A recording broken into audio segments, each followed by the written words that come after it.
selamanya kan ku nyatakan besar setiamu Tuhan di hidupku. Besar setiamu Tuhan di hidupku. Besar setiamu Tuhan di hidupku.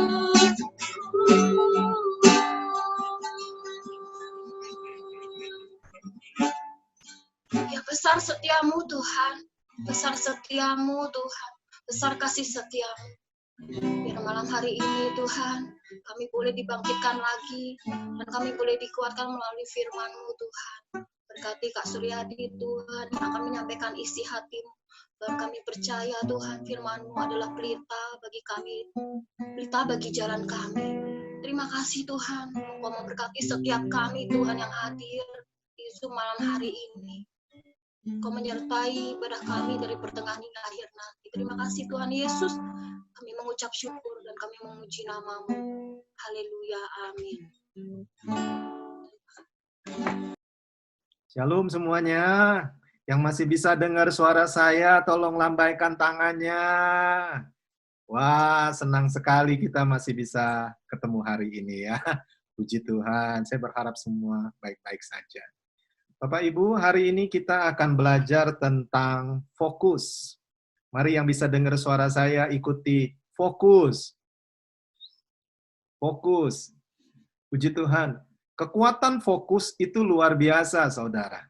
Saya kasih contoh ya, mungkin waktu kita sekolah, kita pernah belajar yang namanya, lensa fokus itu loh. Kaca pembesar. Lalu kita arahkan kepada sinar matahari itu, lalu kemudian sinarnya itu memusat kepada satu titik.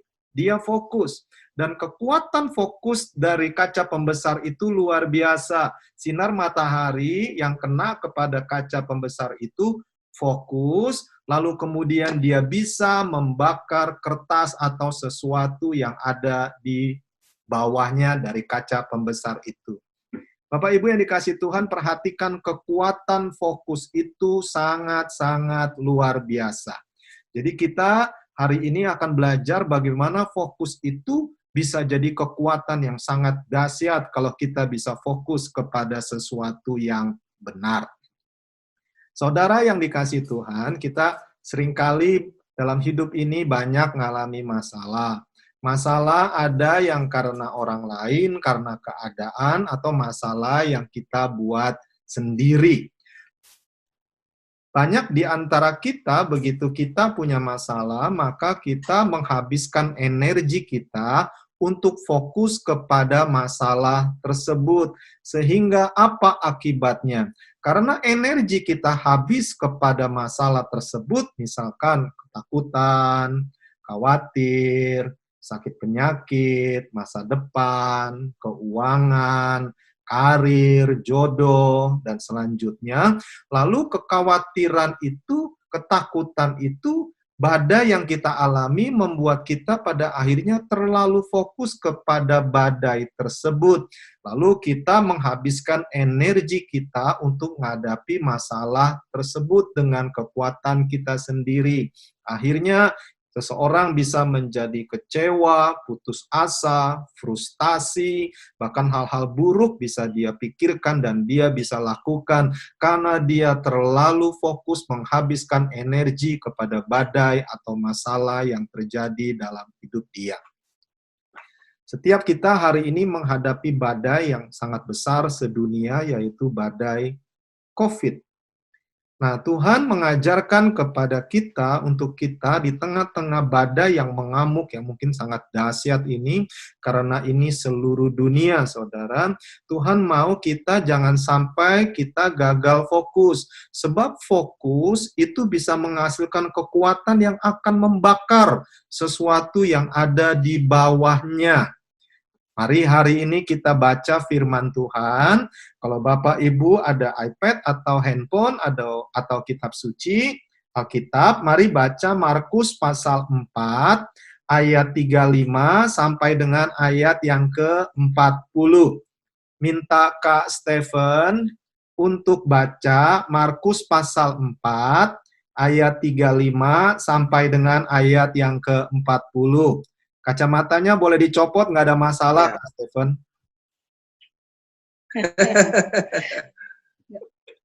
Markus 4 ayat 35 sampai 40. Perikopnya angin ribut diredakan. Ayat 35. Pada hari itu, waktu hari sudah petang, Yesus berkata kepada mereka, "Marilah kita bertolak ke seberang." Ayat 36. Mereka meninggalkan orang banyak itu lalu bertolak dan membawa Yesus beserta dengan mereka dalam perahu, di mana Yesus telah duduk dan perahu-perahu lain juga menyertai dia. Ayat 37. Lalu mengamuklah taufan yang sangat dahsyat dan ombak menyembur masuk ke dalam perahu, sehingga perahu itu mulai penuh dengan air. Ayat 38. Pada waktu itu Yesus sedang tidur di buritan di sebuah tilam. Maka murid-muridnya membangunkan dia dan berkata kepadanya, "Guru, engkau tidak peduli kalau kita binasa?" Ayat 39. Ia pun bangun, menghardik angin itu dan berkata kepada danau itu, "Diam, tenanglah." Lalu angin itu reda dan danau itu menjadi teduh sekali. Ayat 40. Lalu ia berkata kepada mereka, "Mengapa kamu begitu takut? Mengapa kamu tidak percaya?" Demikian firman. Terima kasih, Kak Stephen. Bapak Ibu, hari itu adalah hari di mana murid-murid membawa Yesus ada di dalam perahu mereka. Saya terjemahkan di bahasa kita sehari-hari, sama seperti kita yang membawa Yesus dalam perahu kehidupan kita masing-masing. Alkitab berkata, tiba-tiba Bapak Ibu, mengamuk taufan yang sangat dahsyat, dan ombak mulai menyembur masuk ke dalam perahu, sehingga perahu itu mulai penuh dengan air. Yang menarik bagi saya, sementara saya merenung tentang firman ini adalah, di tengah-tengah badai, di tengah-tengah ombak menyembur masuk, di tengah-tengah taufan yang sangat dahsyat itu, Tuhan Yesus tidur, saudara. Mari yang bisa dengar suara saya, ikuti. Tuhan Yesus tidur. Yesus tidur. Nah, yang menarik, kok bisa ya? Di tengah-tengah badai, di tengah-tengah taufan yang mengamuk, Tuhan Yesus tidur, saudara. Karena Tuhan itu adalah Tuhan yang berkuasa. Ingat, saudara, Tuhan hari itu dalam wujud manusia 100% dan Tuhan 100%. Karena Tuhan itu manusia yang percaya, sehingga Tuhan bisa tidur di tengah taufan, di tengah badai yang mengamuk pada hari itu. Nah, sesuatu yang terjadi adalah murid-murid, saudara. Murid-murid tidak tahan pada saat badai itu mengamuk, pada saat taufan datang dan air mulai menyembur masuk ke dalam perahu. Mungkin beberapa hari-hari ini ada yang mulai hitung-hitungan. Waduh, saldo saya di bank tinggal berapa ya? Ini kira-kira kalau COVID-nya masih lama, saya bisa makan nggak ya? Atau saya harus profesi apa ya untuk menghasilkan uang? Itu namanya ombak mulai menyembur masuk ke dalam perahu kehidupan kita. Saya nggak tahu saudara sudah memikirkan tentang hal itu atau belum. Mungkin juga ada yang kepikir, waduh aku nanti bisa kena PHK atau enggak ya. Itu artinya ombak mulai menyembur masuk ke dalam perahu kehidupan kita. Dan perahu itu lama-lama kalau begitu terus, maka perahu mulai penuh dengan air. Lalu murid-murid menjadi ketakutan dan mereka bergegas membangunkan Tuhan Yesus yang sedang tidur. Lalu mereka berkata, "Guru, engkau tidak peduli kalau kita binasa." Saudara, tidak mungkin Tuhan tidak peduli. Tetapi karena seseorang itu khawatir, takut, dan dia fokusnya kepada masalah, dia berkata bahwa Tuhan itu tidak peduli. Padahal Tuhan itu sangat care, Tuhan itu sangat peduli. Sekarang saudara, saya ingat anak saya lakukan sesuatu dan saya juga ingin kita semua mengikutinya. Taruh tangan kita satu di pundak. Ayo semuanya taruh tangan satu di pundak. Semuanya taruh tangan satu di pundak. Lalu berkata, Tuhan masih peduli sama saya. Ayo, 1, 2, 3. Tuhan masih peduli sama saya. Tuhan masih sayang sama saya.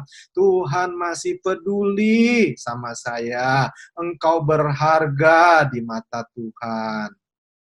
Saudara, Tuhan nggak meninggalkan kita. Tuhan diam bukan berarti Tuhan tidak mengawasi. Tuhan diam bukan berarti Tuhan tidak melihat. Tuhan memperhatikannya. Dan apa yang terjadi? Alkitab berkata Tuhan bangun. Lalu Tuhan melakukan sesuatu yang tidak biasa. Tuhan menghardik angin, saudara. Mungkin kalau menghardik kucing, kita pernah. Menghardik tikus, pernah.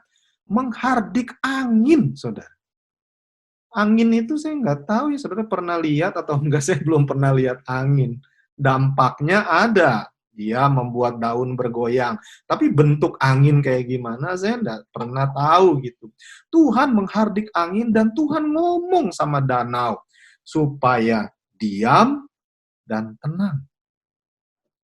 Sesuatu yang menarik, Bapak Ibu yang dikasih Tuhan, Tuhan tuh ajarkan kepada saya. Ayo coba semuanya memperhatikan dan mendengar. Pertanyaan saya adalah, di manakah Tuhan Yesus tidur di kapal itu?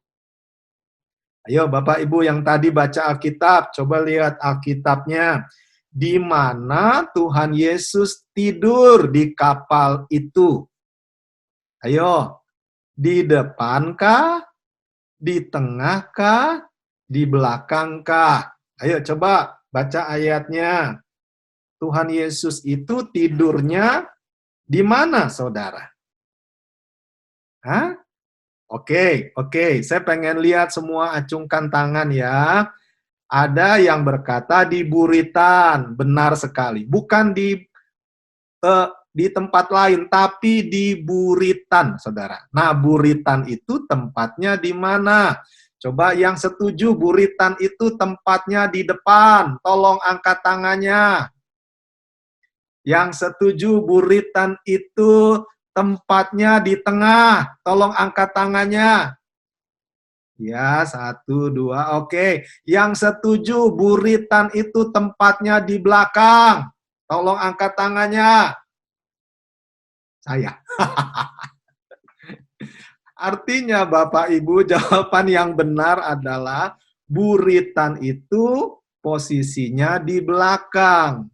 Dan yang menarik adalah kenapa Tuhan Yesus, ya yang berhasil menjawab benar nanti dapat hadiahnya di Indomaret ya, minta vouchernya di sana kalau dikasih ya, puji Tuhan. Bapak Ibu yang menarik, kenapa Tuhan Yesus tidurnya di buritan? Ayo, kenapa tidurnya di buritan? Bukan di depan, bukan di tengah. Kenapa tidurnya di belakang di buritan itu? Nah, ini yang sesuatu membekas di hati saya, saudara. Sepertinya menarik kalau membahas Tuhan Yesus tidur. Tapi mungkin nggak banyak orang tahu tidurnya sengaja di buritan, saudara. Sudah tahu di buritan ada apa? Ini karena masalah waktu, jadi nanya sendiri, jawab sendiri, saudara ya. Kebiasaan pengkhotbah. Buritan itu adalah tempat di mana ruang kemudi kapal itu berada. Katakan wow. Jadi buritan itu adalah tempat di mana ruang kemudi kapal itu berada. Tuhan sengaja tidur di buritan untuk memberitahu, aku yang berjaga-jaga, atas kemudi kapal ini.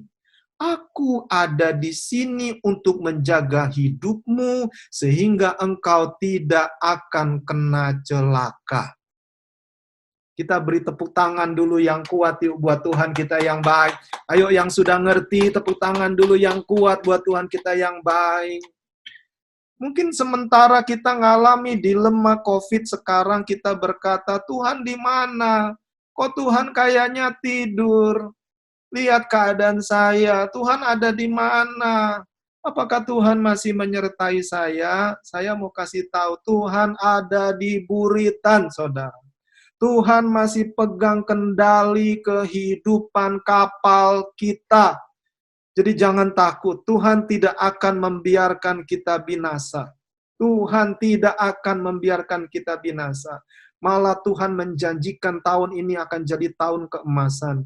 Saudara perhatikan dan bersiap-siaplah. Setelah masa COVID ini selesai, saudara akan memasuki masa keemasan bersama-sama dengan Tuhan. Hanya kuatkan dan teguhkanlah hatimu. Dan ingatlah baik, semua itu terjadi karena Tuhan masih mengasihi kita. Semua yang setuju dan mengerti katakan amin.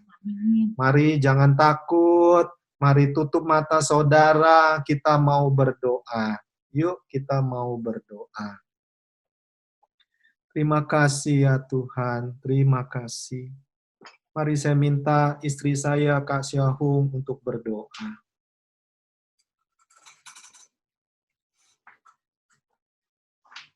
Kami mengucap syukur Tuhan buat malam hari ini.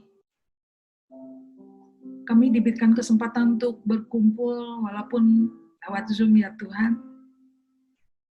Tidak bertatap langsung Tuhan. Kau tahu kerinduan hati kami ya Tuhan. Masing-masing.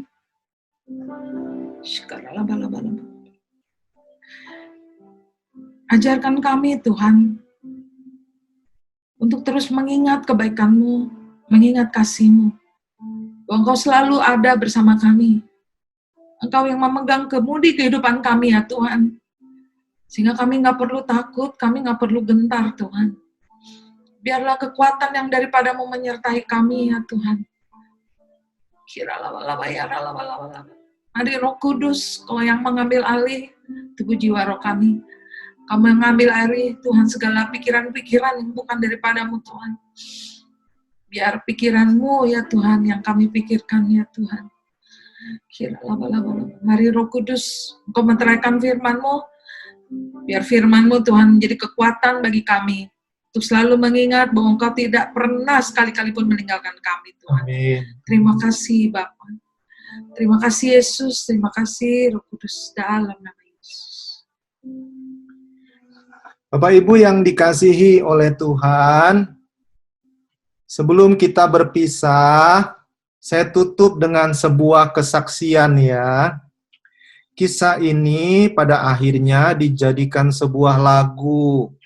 Saya menganjurkan apabila rasanya kita mulai tertekan dengan problem masalah kehidupan, taufan yang mengamuk, air yang sudah menyembur masuk dalam perahu kita, ingatlah akan kisah ini.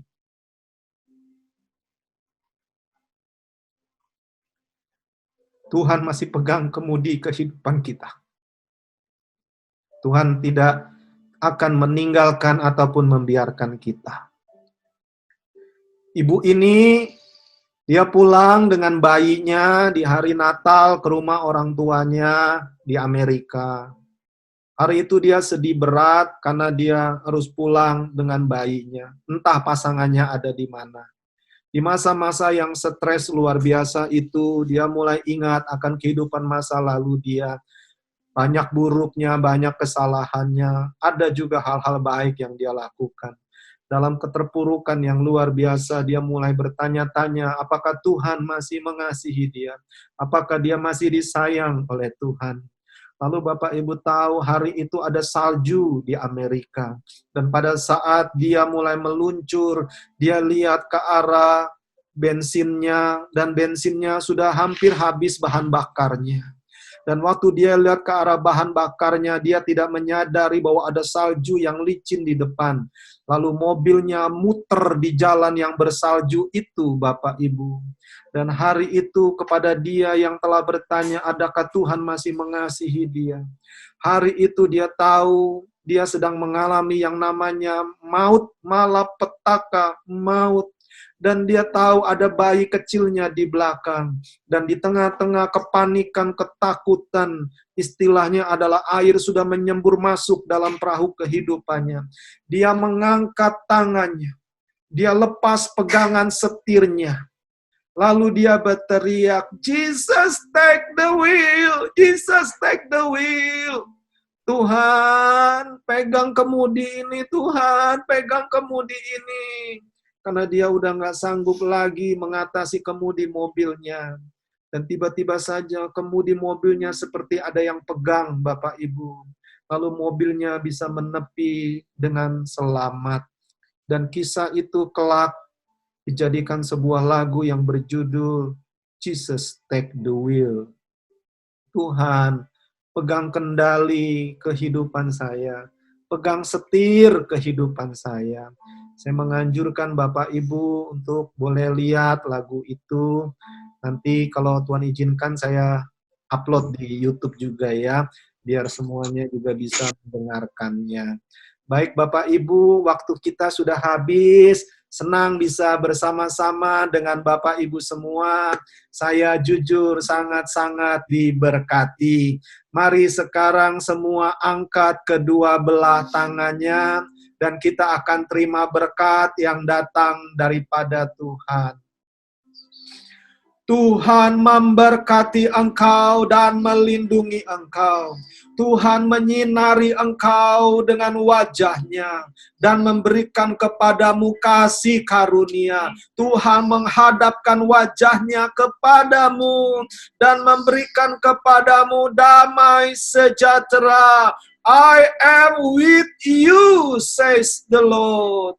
Aku bersama dengan engkau, kata Tuhan. Dan terjadilah dalam nama Tuhan Yesus, Immanuel. Semua percaya diberkati, sama-sama katakan, Amin. Singing Jesus Take the Wheel, please welcome Shelby Brown.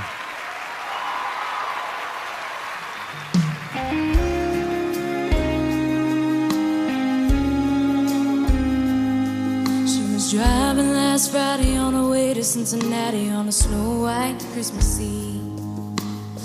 Going home to see her mama and her daddy with the baby in the backseat. 50 miles to go and she was running low on faith and gasoline. It'd been a long, hard year. So Jesus, take the wheel, take it from my hands. I can't do this on my own. I'm letting go, so give me one more chance. Save me from this road I'm on. Oh, Jesus, take the